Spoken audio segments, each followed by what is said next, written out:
নমস্কার। এলআইসিতে কীভাবে অ্যাপকে ইউজ করে প্রিমিয়াম হিসাব করতে হয় সেটা আমরা আজকের ভিডিওতে জানবো।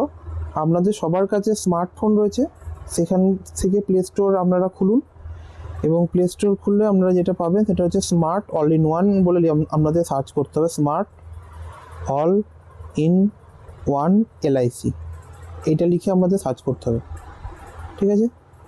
এবং এটা এই যে অপশানটা রয়েছে smart all in one calculator LIC, এখানে সার্চ করুন। সার্চ করলে এটা পাবেন, দেখুন এই যে এটা আসছে, এটা পাবেন। যেহেতু আমি ইনস্টল করে রেখে দিয়েছি সেহেতু আমার ইনস্টলের অপশান দিচ্ছে না, আপনাকে ইনস্টলের অপশান দেবে। ইনস্টল করুন এবং ওপেন করুন। এই অ্যাপটা ওপেন করলে এই পেজটা আসবে। এই পেজে অনেক কিছুই হয়, আমরা অত ডিটেলসে এই পেজ সম্পর্কে জানবো না। আমরা যেটা জানবো সেটা হচ্ছে প্ল্যান প্রেজেন্টেশন। শুধু এই অপশানটা সম্পর্কে আমরা জানবো, বাকিগুলো এখন জানা দরকার নেই। এখানে সমস্ত প্ল্যানের বর্ণনা আছে, সমস্ত প্ল্যান, ঠিক আছে। চলুন প্রথমটাই দেখি। নাম, প্রথমেই বলেছে নাম ব্যবহার করতে। এজ মানে বয়স 8 থেকে 50। 8 থেকে 50 মানে 8-এর নিচে যারা, তারা এই পলিসিটা সাবস্ক্রাইব করা তাদের পক্ষে সম্ভব হবে না। যাদের 50-এর বেশি বয়স তারাও এই পলিসিটা সাবস্ক্রাইব করতে পারবেন না।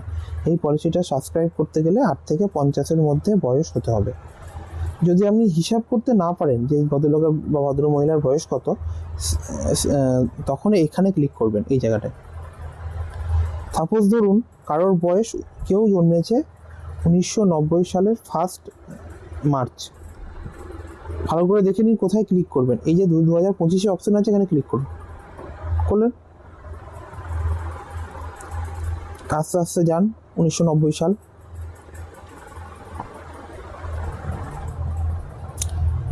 কোন মাসে জন্ম? 1 মার্চ। নভেম্বর যদি এগিয়ে যান কি আসবে? ডিসেম্বর। তাহলে ব্যাক করুন, মার্চ এসছে। কত তারিখে জন্ম? 1 মার্চ। 1 তারিখ ক্লিক করলেন, ওকে। আরেকবার দেখুন,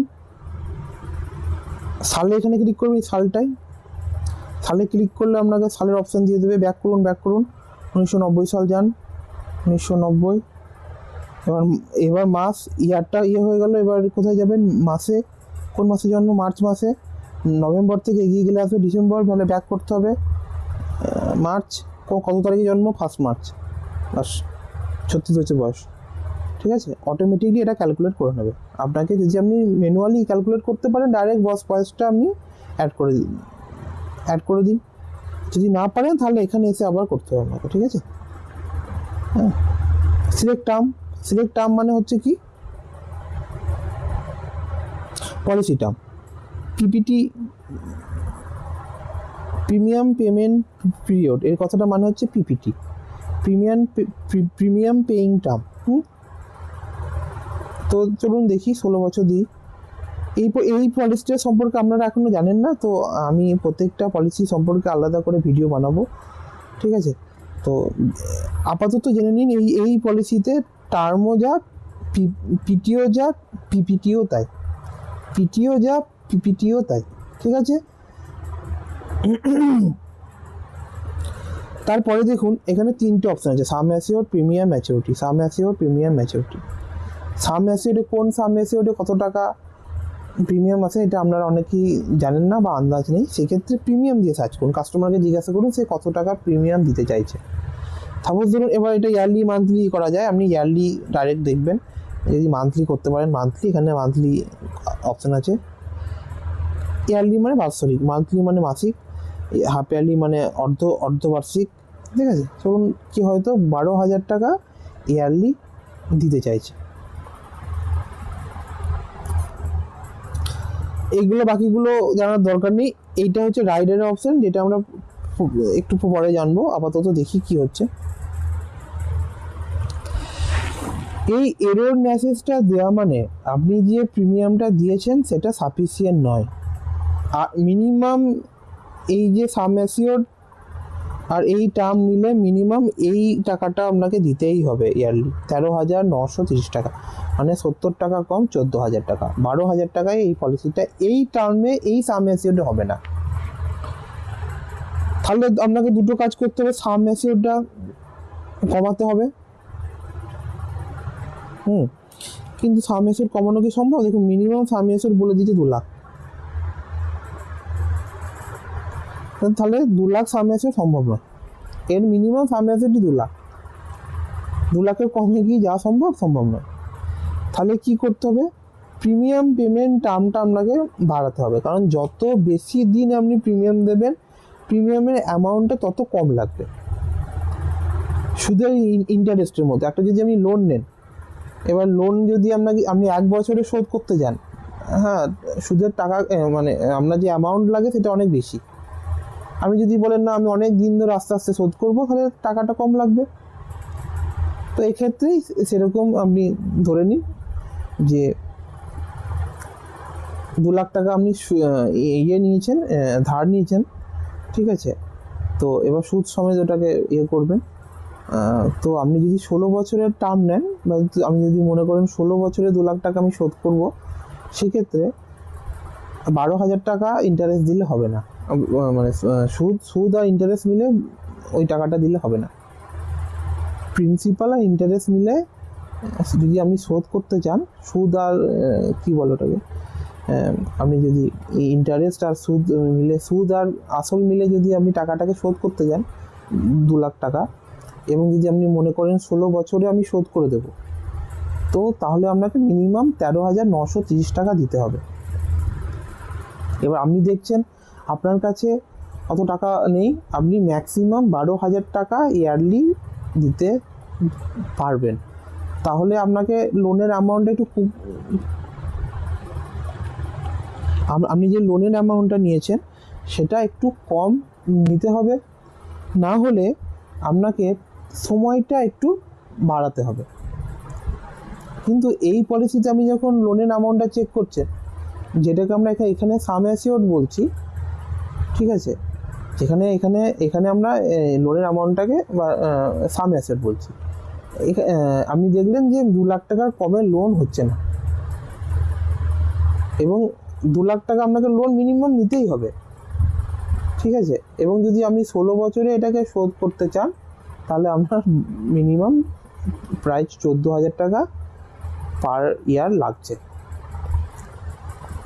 কিন্তু আপনার পক্ষে যদি 12,000 টাকার বেশি দেওয়া সম্ভব না হয়, সেক্ষেত্রে আপনি একটা কাজ করুন, আপনি এটা বলতে পারেন যে 16 বছরে আমি শোধ করব না, 18 বছর শোধ করব।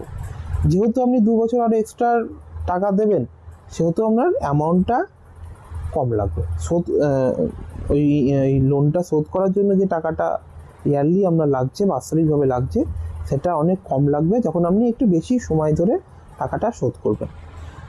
তো এখানে যদি অন্য অপশন আপনার কাছে না থাকে, যেহেতু সাম অ্যাসিওরটা কমানো সম্ভব নয়, আপনি মিনিমাম এটাকে ক্লিক করলেন, প্রথমেই দেখে নিলেন মিনিমাম সাম অ্যাসিওরড, MIN মানে মিনিমাম, আর 2 লাখ মানে এখানে যে আমি যে উদাহরণটা আমি বলছি, সেখানে লোনের অ্যামাউন্ট ধরে নিন 2 লাখ।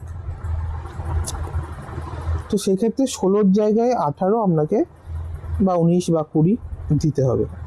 আমি 19 দিয়েই দেখি বা 20 দিয়ে দেখি।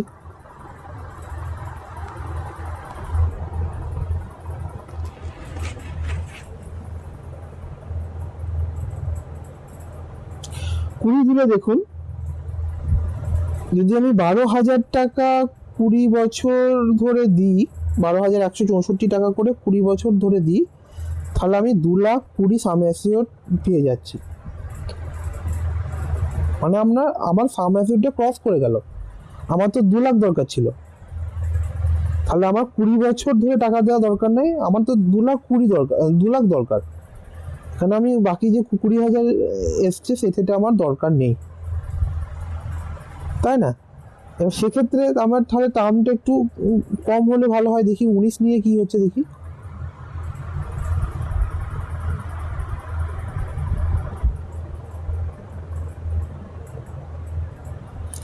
নিয়ে দেখুন 2,10,000 আসছে।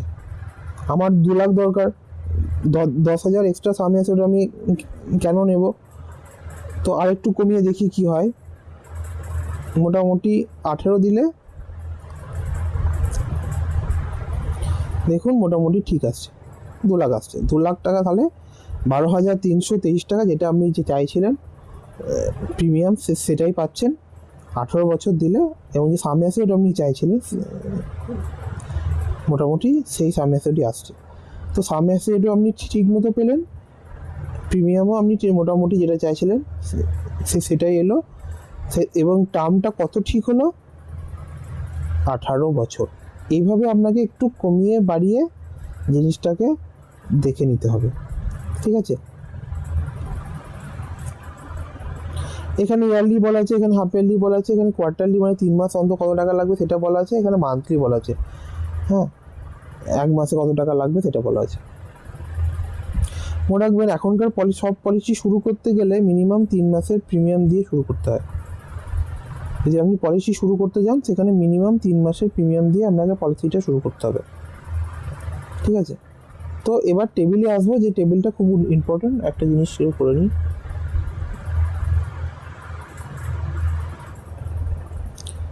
টেবিলে দেখুন বয়স রয়েছে, বয়স আমি 1990 সালে ব্যক্তির জন্ম, তার মানে বয়স যখন পলিসিটা শুরু করা হলো তখন ব্যক্তির বয়স ছিল 36, সেকেন্ড ইয়ারে 37, তারপরে 38, তারপরে 39।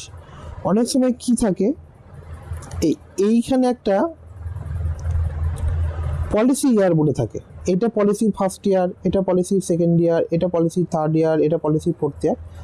এই টেবিলে এইটা দেওয়া হয়নি, তো ওটা থাকলেও ঘাবড়ে যাওয়ার কিছু নেই, কারণ এটা পলিসি ফার্স্ট ইয়ার হবে, এটা পলিসি সেকেন্ড ইয়ার হবে, এটা থার্ড ইয়ার, এটা ফোর্থ ইয়ার। তো এখানে থাকে পলিসি ইয়ার বলে দিয়ে, এখানে অপশনগুলোতে থাকে first year, second year, third year, fourth year, fifth year, এইভাবে থাকে, ঠিক আছে।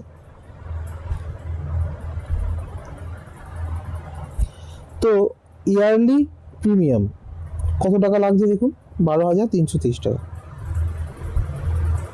ঠিক আছে। রিটার্ন কত পাচ্ছেন, এই পলিসিটা কোনো আর কিছুই নয়, এটা শুধু ম্যাচুরিটির পলিসি, ঠিক আছে। এখানে মানি ব্যাক নেই, পেনশন নেই বা অন্য কিছু নেই, এটা প্রিমিয়াম দেওয়া ওয়েটিং যে পিরিয়ড থাকে সেটাও নেই, প্রিমিয়াম দেবেন, প্রিমিয়াম দেওয়া শেষ হবে, আপনি ম্যাচুরিটি পাবেন, ঠিক আছে। 3,47,000 ম্যাচুরিটি। এটা হচ্ছে রিটার্নের টেবিল। এই পলিসির এটা টাইপটাই এইরকম যে আপনি যত বছর প্রিমিয়াম দিচ্ছেন তার ঠিক নেক্সট ইয়ারে বা প্রিমিয়াম দেওয়া শেষ হয়ে যাওয়ার 1 বছর পর আপনাকে ম্যাচুরিটি দেবে, ঠিক আছে। বাকি যে পলিসিগুলো আছে, বিভিন্ন পলিসি বিভিন্ন রকমের, তাদের টেবিল দেখতেও বিভিন্ন রকম হবে, বাট বেসিক এই জিনিসগুলোই থাকবে, ঠিক আছে। এটা দেখুন, এটা হচ্ছে নর্মাল কভারেজ। নর্মাল মৃত্যু হলে কোন বছর আপনি কত টাকা পাবেন তার হিসাব। ফার্স্ট ইয়ারে যদি মৃত্যু হয়ে যায় তাহলে এই টাকাটা, সেকেন্ড ইয়ারে এইটা, থার্ড ইয়ারে এইটা, ফোর্থ ইয়ারে এইটা, ফিফথ ইয়ারে এইটা, ঠিক আছে, এইভাবে চলতে থাকবে। অ্যাক্সিডেন্টাল কভারেজ, অ্যাক্সিডেন্টে মৃত্যু হলে আপনি কোন বছর কত টাকা পাচ্ছেন তার হিসাব, ফার্স্ট ইয়ারে এটা, সেকেন্ড ইয়ারে এটা, থার্ড ইয়ারে এটা, ফোর্থ ইয়ারে এটা, ফিফথ ইয়ারে এটা, ঠিক আছে। তো নর্মাল কভারেজ, অ্যাক্সিডেন্টাল কভারেজ, বয়স, প্রিমিয়াম, রিটার্ন। তাহলে এটা কি, এটা হচ্ছে সারেন্ডার ভ্যালু। ফার্স্ট ইয়ারে কোনো সারেন্ডার ভ্যালু হয় না, ফার্স্ট ইয়ারের পলিসি সারেন্ডার করা যায় না। ফার্স্ট ইয়ারে যখন একটা বছর পলিসিটা কমপ্লিট হলো, যখন আপনি পুরো প্রিমিয়ামটা দিয়ে দিলেন, সেকেন্ড ইয়ারে গিয়ে আপনি সেই পলিসিটাকে সারেন্ডার করতে পারেন। তো 12,323 টাকা যদি আপনি ফার্স্ট ইয়ারে দেন এবং ফার্স্ট ইয়ারের 1 বছর পলিসিটা হওয়ার পর যদি আপনাকে সারেন্ডার করতে হয়, তাহলে আপনি 5,541 টাকা সারেন্ডার ভ্যালু পাচ্ছেন। সেকেন্ড ইয়ারে এই প্রিমিয়ামটা দেওয়ার পর যদি আপনি সেকেন্ড ইয়ারের পর থার্ড ইয়ারের শুরুতে যদি আপনাকে সারেন্ডার করতে হয়, তাহলে আপনি এই টাকাটা সারেন্ডার ভ্যালু পাচ্ছেন। থার্ড ইয়ারে এই টাকা প্রিমিয়ামটা দেওয়ার পর যখন যদি আপনাকে সারেন্ডার করতে হয়, তাহলে আপনি এই 22,299 টাকা সারেন্ডার ভ্যালু পাচ্ছেন। ফোর্থ ইয়ারে 12,323 টাকা দেওয়ার পর যদি আপনাকে ফোর্থ ইয়ারের শেষে বা ফিফথ ইয়ারের শুরুতে সারেন্ডার করতে হয়, তাহলে আপনি 29,731 টাকা পাচ্ছেন। এটা অ্যাকচুয়ালি সারেন্ডার ভ্যালুর হিসাব, ঠিক আছে। আচ্ছা, এবার রাইডারে আসি। রাইডারে আমি আগেই বলেছি, যদি আপনি রাইডারের ভিডিওটা দেখে থাকেন তাহলে বুঝতে পারবেন, না যদি দেখে থাকেন তাহলে আমি অনুরোধ করব একবার গিয়ে ভালোভাবে রাইডার ভিডিওটা দেখে নিতে। রাইডারে আমি নর্মাল কভারেজ অ্যাক্সিডেন্টাল নর্মাল কভারেজটা বাড়াতে চাইছি, ঠিক আছে। 2 লাখ আছে, আমি ওটাকে 3 লাখ করতে চাইছি বা 4 লাখ করতে চাইছি। চলুন দেখি কিভাবে সেটা করা সম্ভব। ব্যাক করলাম।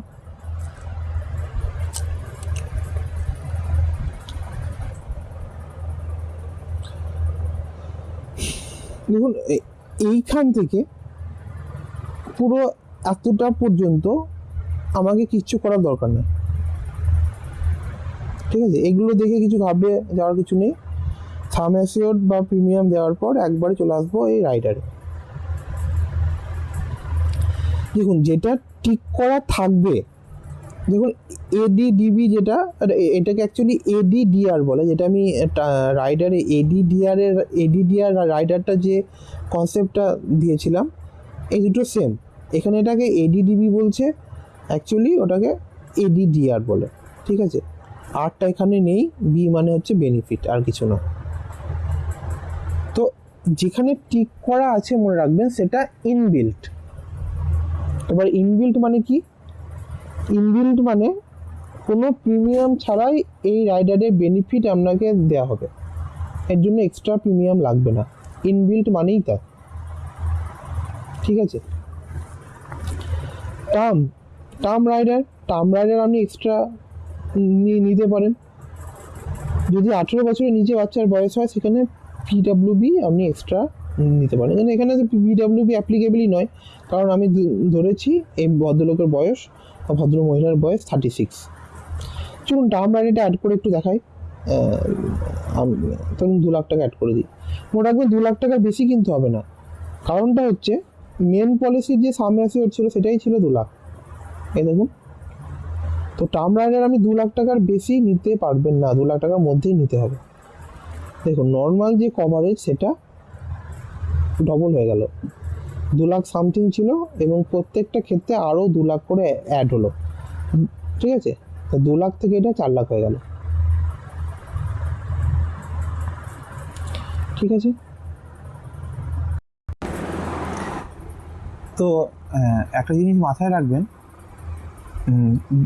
এই টার্ম রাইডারটা নেওয়ার পর যদি আমরা এবি নিই বা অ্যাক্সিডেন্টাল ডেথ বেনিফিটটা নিই, ঠিক আছে, এটা তাহলে যেটা হবে, ধরে নিন সাম অ্যাসিওর 2 লাখ, তো টার্ম রাইডারটা নেওয়ার পর ন্যাচারাল ডেথ হবে 4 লাখ। 4 লাখের সাথে আবার এবিটা অ্যাক্সিডেন্টাল বেনিফিটের যোগ হবে। জেনারেলি অ্যাক্সিডেন্টের ডেথ মানে ন্যাচারাল ডেথের সাথে আরও এক্সট্রা টাকা যোগ। তো যদি আমি টার্ম রাইডার 2 লাখ নিই, তার মানে ন্যাচারাল ডেথের জন্য এমনি সাম অ্যাসিওর 2 লাখ, ঠিক আছে। টার্ম রাইডারের জন্য আরও 2 লাখ বোনাস কিছু, সেই সব মিলিয়ে 4 লাখ। ফার্স্ট ইয়ারে 4,07,000, সেকেন্ড ইয়ারে 4,15,000, থার্ড ইয়ারে 4,23,000। অ্যাক্সিডেন্টাল বেনিফিটের জন্য যখন আরও 2 লাখ টাকা সাম অ্যাসিওর নিয়েছি শুধুমাত্র অ্যাক্সিডেন্টের ডেটের ক্ষেত্রে, সেহেতু নর্মালের সাথে আরও 2 লাখ করে অ্যাড হবে। 4,07,000, 6,07,000, 4,15,000, 6,15,000, ঠিক আছে। তো এই দুটো আমরা দেখলাম। আর সিআইআরটা দেখার কিছু নেই, এখানে 15টা ইলনেস আছে। এই 15টা ইলনেসের মধ্যে খুব ডিপে যাওয়া দরকার নেই, এটা জেনারেলি ব্যবহার হয় না। এই 15টা ইলনেসের রোগের মধ্যে যে কোনো একটা হলে তখন আপনি একটা টাকা সাম অ্যাসিওর হিসেবে 2 লাখ করতে পারেন, ঠিক আছে। তো এটা নিয়ে খুব একটা ডিপে সিআইআর নিয়ে কি দেখুন, ক্রিটিক্যাল ইলনেস রাইডারে এই 15টা রোগ হলে আপনাকে এই টাকাটা দেবে। যদি এই 15টা রোগের মধ্যে একটা কিছু হয়ে যায় তাহলে সেই ক্ষেত্রে এই টাকাটা দেবে, তার জন্য প্রিমিয়ামটাও বাড়বে, ঠিক আছে। দেখুন 12,300 ছিল 3টে রাইডার নেওয়ার পর, এটা 13,793 হয়ে গেল, ঠিক আছে। তো এইটা এইভাবে ইউজ করতে হয়। তো যদি দরকার পড়ে তো সেকেন্ড ইয়েটা আমরা বানিয়ে নেব। আর যদি ধরুন একটা পিডাব্লিউবিটা একটু দেখিয়ে দিই, ধরুন 8 বছর, 18 বছরের কম হলে তখনই প্রিমিয়াম ওয়েভার বেনিফিটটা দেওয়া যায়। রাইডারের ভিডিওটা আরেকবার দেখবেন এবং অবশ্যই 55-র মধ্যে হতে হবে বয়স, ঠিক আছে। যে গার্জেনের এজ হবে সেটা অবশ্যই 55 মধ্যে হতে হবে, ঠিক আছে? তো এটা একটু মাথায় রাখবেন। এর মধ্যে আর কিছু নেই, এর যদি পার্ট 2 দরকার পড়ে তো আমরা একটা পার্ট 2 বানিয়ে নেব, আপাতত এইটুকু জানলেই চলবে।